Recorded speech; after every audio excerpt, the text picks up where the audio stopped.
A gente fala agora sobre as denúncias de erros médicos que muitas vezes deixam sequelas físicas e emocionais na vida dos pacientes. As denúncias envolvendo falhas em procedimentos médicos aumentaram mais de 300% em Alagoas. Agora, o que o consumidor deve fazer diante desses casos, hein?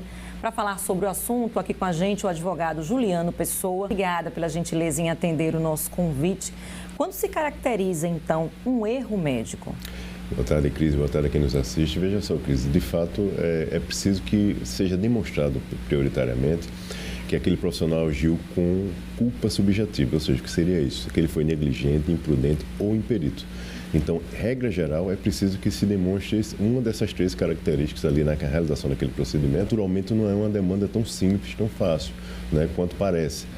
Então, é preciso que se analise com muito critério, que tenha profissionais habilitados para poder analisar toda aquela documentação inerente àquele procedimento, a iniciar pelo prontuário médico, né, da paciente, que tem todo o histórico do que foi realizado, como como foram procedidas as evoluções naquele caso concreto e como se deu até o fim daquela relação. Então, ou seja, tudo isso precisa ser minuciosamente analisado e, geralmente, quando a gente deságua no Poder Judiciário, Cris, isso precede de uma perícia, né, que deve ser analisada, técnica, científica, para poder trazer, demonstrar no caso concreto, se houve, de repente, algum tipo de equívoco na realização daquele procedimento. Então, assim, é algo que precisa ser, de fato, muito bem observado. E como é que a paciente deve fazer, o paciente deve fazer? Qual é o procedimento, então? Ele deve reunir o quê? Que papelada para dar entrada, se de repente a pessoa se sentiu lesionada por um erro médico? Olha, constatando algum tipo de dano, vamos dizer assim, que o paciente está percebendo, sentindo, é importante que ele busque ajuda, né, de um profissional que está habituado a lidar com esse tipo de situação, para que se reúna toda a documentação necessária. O primeiro documento, eu diria que é imprescindível, o prontuário médico. Então, é necessário solicitar naquele estabelecimento, naquela instituição onde foi realizado o procedimento, o prontuário relativo àquele período, que envolve, né, aquele procedimento, para que se comece a analisar aquele documento de forma muito detalhada. Além disso, todos aqueles documentos que também circundam essa relação, ou seja, exames que foram solicitados, qualquer tipo de relação que tenha com o procedimento também precisa ser minuciosamente analisado, para a partir daí começar a se verificar se houve, de repente, alguma conduta, porque a medicina, né, naturalmente, ela é baseada em protocolos, né? Existe toda a literatura médica que norteia como é que aquele procedimento deve ser realizado. Então, é preciso observar se tudo isso foi seguido. E eu falo, Cris, até para esclarecer para quem nos assiste, não só em relação ao procedimento em si. Eu falo protocolos a serem seguidos desde a questão da informação. Né? Então, não esquecer de detalhar aquilo que está sentindo, aqueles episódios. Hein? O simples fato de não se informar de maneira adequada aquele paciente é passível de reparação de algum dano, né? Simplesmente pela não informação. Aquele documento que a gente assina antes de fazer algum procedimento, ele resguarda tanto o médico como o paciente até que ponto? Olha só, ele é imprescindível, né, em qualquer procedimento, que é o termo de consentimento livre e esclarecido, mas como eu falei no finalzinho da frase, ele tem que ser livre e esclarecido de fato. Aquelas situações que a gente já ouviu falar em muitos casos, de que o paciente vem na maca em direção ao centro cirúrgico e aí se para, esqueceu de assinar isso aqui, para ele assinar naquele momento, isso não é termo de consentimento adequado.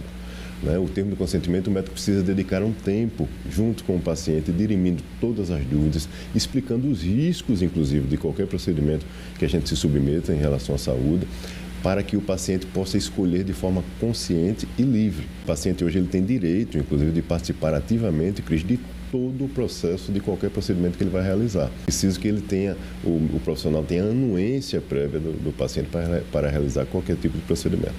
E há caso de pacientes ou até médicos que reconhecem, de repente, esses erros durante o andamento desse processo? Sim, veja, a medicina é aquela coisa, não é uma ciência exata. Existem procedimentos que naturalmente podem discorrer para, de repente, algo que não se esperava que acontecesse, mas aconteceu ali por alguma consequência, ou uma particularidade daquele paciente, ou qualquer outro tipo de situação. Mas isso deve ser naturalmente tratado, né? O profissional precisa dedicar atenção e tempo a isso para assistir a pessoa após aquele acontecido. O que não pode haver é uma desassistência posterior ou, de repente, se minimizar a situação, não assumindo a responsabilidade que deve ser assumida, né? Então, o médico não pode se eximir nesse tipo de situação.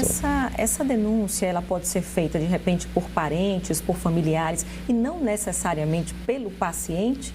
Ou isso não existe? Veja, Cris, vai depender do caso concreto, né? Se a paciente estiver impossibilitada, de repente, de exercer esse direito de ali formular esse tipo de denúncia, pode ser representada, vamos dizer assim, né? Inclusive formalmente. E vale destacar, esses casos, eles podem desaguar em 3 situações distintas, tá? Do ponto de vista de responsabilidade. Então, o profissional poderá responder administrativamente junto ao seu conselho de classe, que poderá instaurar um procedimento interno para apurar se houve algum tipo de indício de infração ética, né? O Código de Ética está aí norteando toda a conduta do profissional médico. Poderá responder a uma demanda civil e aí judicial, né?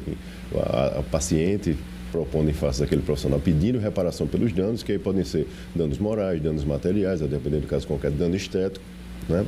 E também, concomitantemente, poderá existir a possibilidade, de repente, de se responder uma demanda criminal também. Então, isso pode caminhar junto ou em separado, mas o profissional pode sim chegar a responder, a depender do caso concreto, nessas 3 esferas, sem problema nenhum. Normalmente é um processo longo, né? Exato, e especialmente o judicial, né? Como nós falamos, ele precede de uma perícia bem feita, bem analisada. As partes, naturalmente, né, Cris, precisarão ter a oportunidade de se manifestar, tanto quem está trazendo aquele tipo de acusação como o profissional também tem o direito de ampla defesa, né? O nosso ordenamento jurídico, inclusive, resguarda isso, e ele precisará ter todo o espaço para demonstrar que ele não agiu em desconformidade com o que recomenda a ciência, né? E os mandamentos na área médica, e também a paciente terá igualmente a possibilidade de construir ali toda a sua argumentação e o seu arcabouço probatório para demonstrar que não, naquele caso concreto, há sim indícios fortíssimos e se comprova com certa facilidade o erro daquele profissional. Se isto for comprovado, o médico naturalmente poderá sim ser condenado a reparar tudo que foi prejuízo que ele causou àquela paciente. Se ele conseguir se desincumbir daquela responsabilidade, demonstrando cabalmente ali de que não houve qualquer tipo de erro, aí sim ele também poderá, de repente, até ter uma absolvição no caso concreto no final da demanda. Mas é uma demanda morosa, muito demorada, porque assim, tudo tem que ser muito bem analisado, porque naturalmente você está tratando de um profissional de vidas, né, humanas, sim. E isso tem que ser com muita serenidade, com muita cautela, e é assim geralmente que o Poder Judiciário atua nesses casos. Tá certo, obrigada pelos esclarecimentos aqui no L1. Até uma próxima oportunidade. Boa tarde para você. Boa tarde para todos. Obrigado.